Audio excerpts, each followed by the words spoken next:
दो काली तीन गोरी बहू का गृह प्रवेश। पुष्पा जी कहाँ हैं आप? जल्दी से यहाँ आइए। क्या बात है हरीश जी, आज तो आप बड़े खुश लग रहे हैं। ये लीजिए, मुंह मीठा कीजिए।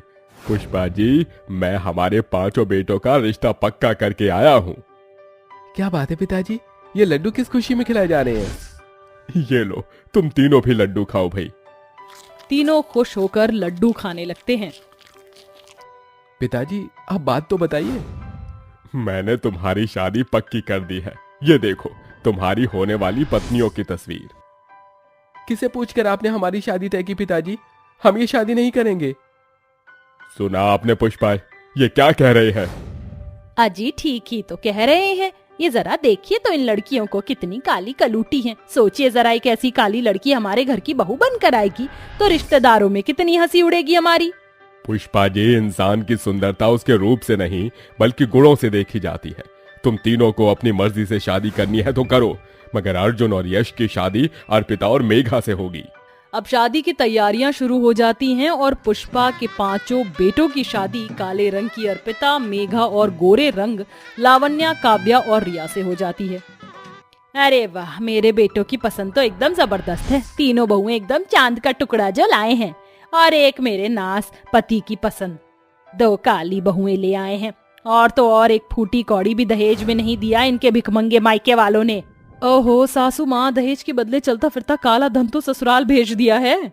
इस तरह से पुष्पा की तीनों गोरी घमंडी बहुएं ससुराल के दरवाजे पर खड़ी बेचारी दोनों काली बहुओं की बहुत बेइज्जती करती हैं, जिससे उनकी आंखों में आंसू भर आते हैं और पुष्पा 5 कलश अपनी गोरी काली बहुओं के आगे रखती है। चलो अब इस कलश को दाहिने पैर से गिराकर गृह प्रवेश करो। अब पहले गृह प्रवेश मेरी प्यारी गोरी बहुएं करेंगी, उसके बाद तुम करना। ओह हाउ सो स्वीट सासू माँ। फिर पुष्पा अपनी तीनों गोरी बहुओं का गृह प्रवेश करके उनके आगे आगे गुलाब के फूल बिछाते हुए उन्हें कमरे में छोड़ने जाती है और वहीं बेचारी काली बहुएं बहुत देर तक दरवाजे पर ही खड़ी रहती हैं। अर्पिता दीदी, माँ जी अभी तक नहीं आई। आती होंगी मेघा। तभी पुष्पा वहां आती और अपनी दोनों काली बहुओं को दरवाजे पर ही खड़ा देखकर उन्हें सुनाने लगती है। अरे तुम दोनों काली कलूटी अभी तक यहीं खड़ी हो, पैर के जमीन में जम गए हैं। गृह प्रवेश करके अंदर आ जाओ। अब क्या तुम्हारे स्वागत के लिए स्वर्ग से अप्सराएं बुलाऊं? अर्पिता और मेघा गृह प्रवेश करके अंदर आ जाती हैं। तभी पुष्पा अपनी दोनों काली बहू के हाथों में झाड़ू और वाइपर देते हुए कहती है, ये लो वाइपर और झाड़ू, और दोनों अभी के अभी काम पर लग जाओ।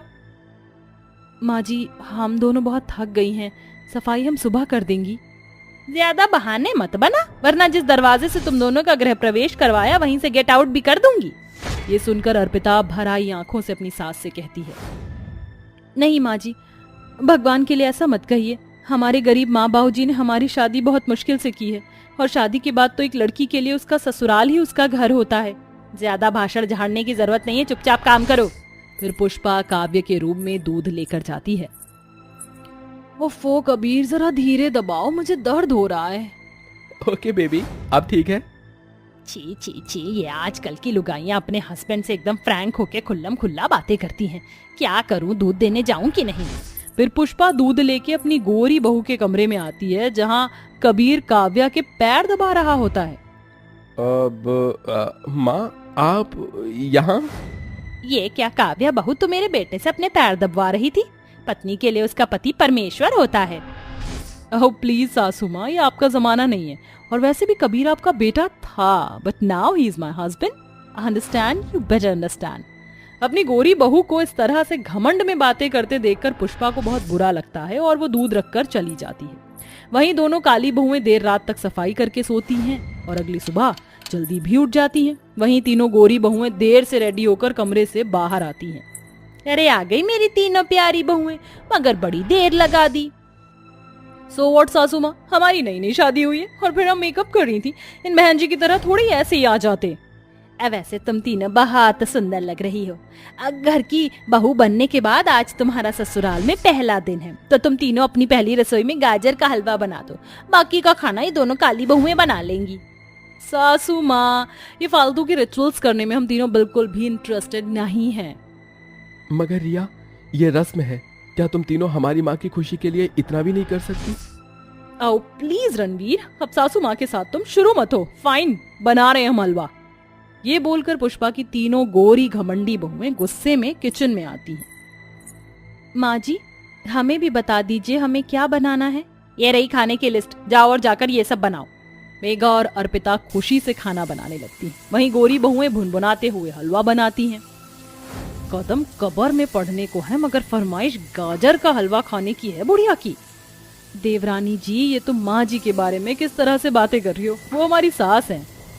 Oh hello miss fuse box, मैंने तुमसे बात की क्या? नहीं ना, तो फिर अपनी काली जुबान बंद रखो। तीनों गोरी बहुएं गाजर का हलवा बना कर ले आती हैं।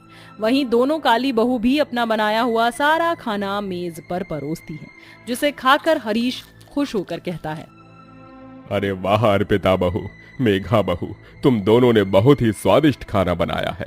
जुग जुग जीती रहो बेटा। शुक्रिया ससुर जी।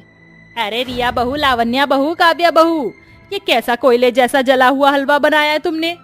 सासू माँ, हम तीनों किसी 7 स्टार होटल के शेफ नहीं हैं, और आपको तो हमें अप्रिशिएट करना चाहिए जो हमने आपके लिए अपनी ब्यूटिन्स को खोकर ये हलवा बनाया है। लावण्या अपनी सास को मक्खन लगाने लगती है, जिसके बाद पुष्पा उन तीनों को शगुन में सोने का सेट देती है। ये लो मेरी प्यारी बहुओं, तुम तीनों की पहली रसोई का शगुन। आज शाम को तुम तीनों की मुंह दिखाई है, उसमें तुम यही पहनना। मैंने तुम तीनों की मुंह दिखाई के लिए महंगा सा लहंगा बनाया है। थोड़ी देर में पार्लर वाली आकर तुम्हें रेडी कर देगी। सासू माँ, आप हम तीनों से कितना प्यार करती हैं। अब तुम हो ही इतनी प्यारी। जहाँ एक तरफ पुष्पा अपनी तीनों गोरी बहू को शगुन के साथ मुंह दिखाई के लिए लहंगा देती है, वहीं काली बहू को कुछ नहीं देती। अर्पिता, माँ जी ने हमें तो मुंह दिखाई में पहनने के लिए लहंगा तो दूर, एक साड़ी भी नहीं दी। कोई बात नहीं मेघा, हम माँ की दी हुई साड़ी पहनेंगे, तो दिल छोटा मत कर। शाम को पांचों बहुओं की मुंह दिखाई शुरू होती है, जहाँ पुष्पा अपनी दोनों काली बहू को एक अलग कोने में बिठा देती है, वहीं अपनी गोरी बहू की गद्देदार सोफे पर उन्हें बिठाती है। बेटों की शादी की बहुत बहुत बधाई हो पुष्पा।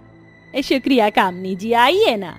फिर बारी बारी से वह सभी मुंह दिखाई करके तोहफे देती हैं। तभी वसुधा कहती है, अरे पुष्पा बहन, ये क्या सिर्फ 3 बहुओं की मुंह दिखाई? बाकी की 2 बहुएं वहाँ क्यों बैठी हैं? अरे पुष्पा बहन, अब काली बहू का भी कोई मुंह देखता है? क्या करना, मेरे घर की लक्ष्मी तो मेरी ये 3 गोरी बहुएं हैं। पुष्पा अपनी तीनों बहू की तारीफ कर रही होती है, तभी वहाँ मुंह दिखाई के बीच से उठकर वो घूंघट हटा देती है। लावण्या, काव्या, रिया बहू, क्या हुआ? तुम तीनों इस तरह से उठ क्यों गई? बस बहुत हो गया सासू माँ, अब हमसे और नहीं होगा। नमूना बना कर रख दिया है। इतनी देर से सभी के पैर छू रहे हैं, हम अपने कमरे में जा रही हैं अब। ऐसा मत करो, बस थोड़ी देर और बैठ जाओ। हमने कहा ना सासू माँ, हटिए हमारे आगे से।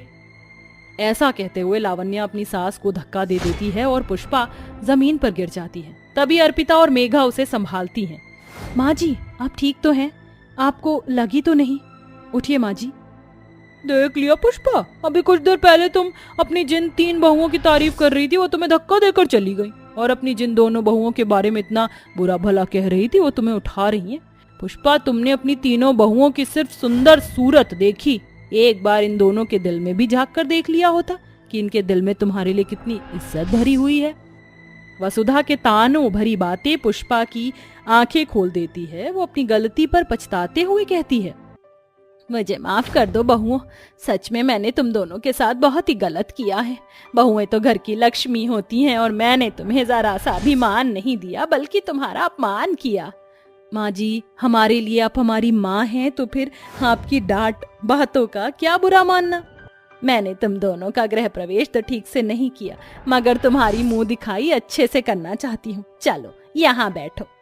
आखिर में पुष्पा दोनों काली बहुओं की मुंह दिखाई बहुत ही अच्छे से करती है, जिससे दोनों बहुत खुश होती हैं। अहाना ऑफिस में बैठी काम कर रही होती है। तभी चंदू चाय लेकर अंदर आ जाता है। मेम साहब, चाय लाया हूँ। चाय वाले को सामने खड़ा देखकर अहाना चिढ़कर उसे सुनाना शुरू कर देती है। हाउ डेयर यू, बिना मेरी परमिशन के तुम अंदर कैसे आए? Get out of here. Oh I see, तुम जैसे गरीब गवार को इंग्लिश कहाँ समझ आएगी? बाहर जाओ और मेरे कहने पर अंदर आना। अब अंदर आ जाओ मेम साहब? ऐसे नहीं, इंग्लिश में बोलो। बेचारा गरीब चंदू हिचकिचाता हुआ कहता है, पता नहीं अंग्रेजी में अंदर जाए खातिर का बोलत है। अब मैं आई कम मेम साहब? हाँ, अंदर आ जाओ। तो चंदू आहाना को चाय देता है और आहाना गुस्से से घूरते हुए गर्म चाय उसके ऊपर फेंक देती है। ये का किया हमारे साथ मेम साहब? ये आप काहे चाय हमारे ऊपर फेंक दिए? ये तुझ गरीब की गलती की सजा है, क्योंकि तूने कम इन को कम कम कहा था, और आहाना हुडा गलती करने वाले को माफ नहीं करती। आहाना ऐसा कह ही रही होती है कि तभी उसके पिता हर्षवर्धन अंदर आ जाते हैं। Aahana, what is wrong with you? तुम्हारी इन्हीं हरकतों की वजह से कोई भी सफाई वाले और चाय वाले हमारे ऑफिस में आने से डरते हैं, और चंदू का आज पहला दिन था, फिर भी तुमने ये किया। मेम साहब, पैसों का इतना घमंड ठीक नहीं है कि आप गरीबों को पैरों तले रौंद दो। भगवान करे कि कल आपको ऐसी ही गरीबी देखनी पड़े, तब जाकर आपको पता चलेगा कि ये गरीब कितनी मेहनत से 2 वक्त की रोटी कमाता है। Just get lost. Harshvardhan Hooda शहर के सबसे जाने माने बड़े बिजनेसमैन हैं, जिसकी इकलौती बेटी आहाना, जो कि बहुत ही घमंडी है और इसलिए वो गरीबों को अपने पैरों की धूल समझती है। आहाना, ये तुमने क्या किया? रिलैक्स डैड, ऐसे ऐसे 2 कौड़ी के गरीब तो आते ही रहते हैं। तभी यश वहां आता है। May I come in sir? Yes, come in Yash. Sir, ये फाइल साइन कर दीजिए। Good morning Aahana ma'am. Yash, मैंने तुम्हें कितनी बार कहा है, मुझे मैम मत बुलाया करो। यू कैन कॉल मी आहाना। ये सुनकर हर्षवर्धन मन में कहता है, लगता है आहाना यश को पसंद करती है। अब यश ही मेरी जिद्दी बेटी को बदल सकता है। इसके बाद हर्षवर्धन यश को आहाना से शादी करने को कहता है। सर, ये आप क्या कह रहे हैं?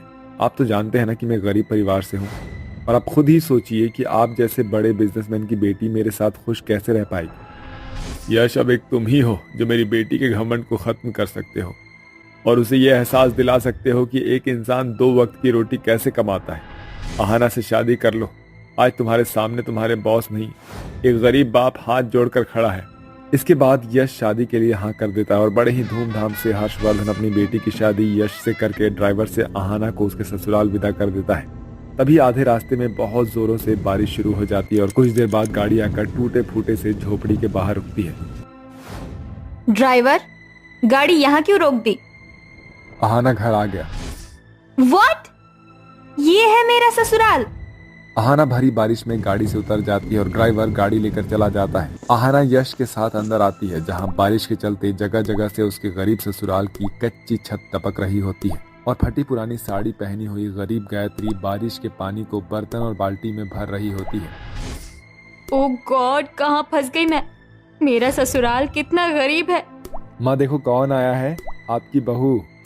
क्या सचमुच यश तू मेरी बहू लाया है? जरा ठहर, मैं आती हूँ। ये कहकर गायत्री जल्दी से आरती की थाली लाकर खुशी से आरती उतारकर आहाना का स्वागत करती है। आओ बहू, हमारे छोटे से घर में तुम्हारा स्वागत है। आहाना जैसे ही अंदर आती है तभी छत से टपक रही बारिश की बूंद उसके ऊपर गिरती है। बहू, तुम थक गई होगी, बैठ जाओ। इस पर अमीर घमंडी बहू चिढ़कर कहती है, कहाँ बैठूं? यहाँ तो बैठने की जगह भी नहीं। इस झोपड़पट्टी के छत से झरना जो बह रहा है। यश बेटा, बहू को अंदर रसोई में ले जा, रसोई की छत पक्की है, वो नहीं टपक रही। इस तरह से शादी की पहली रात अमीर बहू को बारिश के चलते अपने ससुराल की छोटी सी रसोई में बितानी पड़ती है, मगर बिना एसी पंखे के उसे सारी रात नींद नहीं आती। तभी उसके चारों तरफ बारिश की वजह से मच्छर भिनभिनाने लगते हैं। ये देखकर वो चिढ़कर कहती है, आज किल यू मैन। एक तो यहाँ एसी पंखा नहीं, ऊपर से मच्छर ने खून पी रखा है। फिर अगली सुबह गायत्री कहती है, उठ गई? आहाना बहू, आज तुम्हारी पहली रसोई है। तुम्हें जो भी बनाना आता है बना दो। बहू, मुझे तो तुम्हारे हाथों का बना हलवा ही खाना है। आई एम सॉरी ससुर जी, मगर मैं कोई हलवा नहीं बनाने वाली। आहाना हुडा के इतने भी बुरे दिन नहीं आए जो मुझे चूल्हा फूंकना पड़े। अगर आपने बहू के हाथों का हलवा खाना है तो पहले इलेक्ट्रिक चूल्हा खरीद कर ले आइए, मगर ये तो आपकी औकात से बाहर है। अमीर बहू का दिया ताना उसके गरीब सास ससुर के दिल पर लगता है, जिसके बाद बेचारी गरीब गायत्री खुद ही गीली लकड़ियों पर खाना बनाती है। इसी तरह से दिन बीत जाते हैं। फिर एक दिन वो घमंड से गंदे कपड़ों का ढेर अपने गरीब सास के मुंह पर फेंकते हुए कहती है, उप्स, लग गई क्या? मेरे ये सारे कपड़े गंदे हो गए हैं, तो इन्हें धो देना। तभी दरवाजे से अंदर आता हुआ यश ये देखकर गुस्से से कहता है, आहाना, तुम्हारी हिम्मत कैसे हुई मेरी माँ से इस तरह से बात करने की?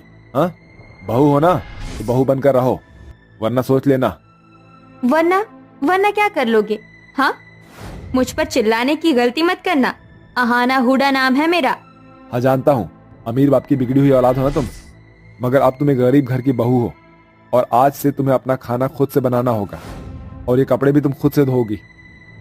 यश बेटा, बहू कैसे कपड़े धोएगी? उसे आदत नहीं है, मैं धो दूंगी। नहीं माँ, इसे अपने काम खुद करने दो, तभी इस अमीरजादी को पता चलेगा कि गरीब की जिंदगी जीना किसे कहते हैं। इसके बाद आहाना भारी गर्मी में आंगन में बैठकर कड़ी धूप में कपड़े धोती है। तभी गोपी उठकर आंगन में तिरपाल बांध देता है। बहू, मैं जानता हूँ तुम्हें एसी में रहने की आदत है, मगर मैंने तिरपाल बांध दिया है, इससे तुम्हें ज्यादा गर्मी नहीं लगेगी।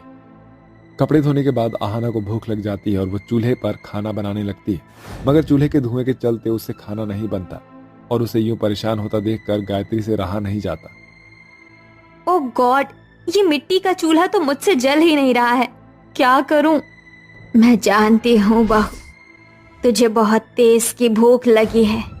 मैं तेरे लिए खाना बनाती हूँ, तब तक तू ये खा ले, थोड़ी भूख मिट जाएगी। गायत्री अपने हिस्से का खाना बहू को दे देती है और खुद घंटों तक भारी गर्मी झेलकर चूल्हा फूंक कर खाना बनाती है, जिसमें कि उसका हाथ भी जल जाता है। और अपने लिए अपनी सास के मन में इतना प्यार भरा देखकर आहाना मन ही मन सोचने लगती है, मैंने अपने गरीब सास ससुर के साथ इतना गलत किया, और एक ये है जिनके मन में मेरे लिए कितना प्यार भरा है। फिर अगले दिन आहाना सुबह उठकर ससुराल की साफ सफाई करके अच्छी बहू की तरह पूजा पाठ करके मिट्टी का चूल्हा फूंक फूंक कर खुशी से अपने ससुराल वालों के लिए चाय नाश्ता बनाती है। सासू माँ, ससुर जी, चाय लीजिए। बहू, तूने क्यों तकलीफ की? मुझे उठा देती, मैं बना लेती। माँ जी, इस घर की बहू होने के नाते ये सब मेरी जिम्मेदारी थी, मगर मैंने ही अपनी जिम्मेदारियों को समझने में जरा सी देर लगा दी। माँ जी, मैं अपने किए के लिए आप दोनों से माफी मांगती हूँ, मगर अब मैं पूरे दिल से इस घर की बहू और यश जी की पत्नी बनना चाहती हूँ। बाबूजी, मैंने आपके लिए हलवा बनाया है, आप खाएंगे ना? क्यों नहीं, मैं जरूर खाऊंगा। हलवा मेरे घर की लक्ष्मी ने जो बनाया है। इसके बाद आहाना अपने सास ससुर और पति को अपना बनाया हुआ हलवा परोसती है। तभी दरवाजे पर ढेर सारे तोहफे लिए खड़ा हर्षवर्धन कहता है, अपने डैडी को अपने हाथों का बना हलवा नहीं खिलाओगे बेटी? अपने पिता को देखकर आहाना आंसू भरी आंखों से जाकर उसके गले लग जाती है। डैडी, आप कब आए? जब तुम बहू बनकर अपने सास ससुर का आदर कर रही थी, इसलिए मैंने तुम्हारी शादी यश से की थी, ताकि तुम्हें जिंदगी और रिश्तों की अहमियत हो। समधी जी, समधन जी, आज आपके घर की बहू बनने के बाद आहाना को देखकर मैं बहुत खुश हूँ। अब मेरी बेटी पहले जैसी नहीं रही।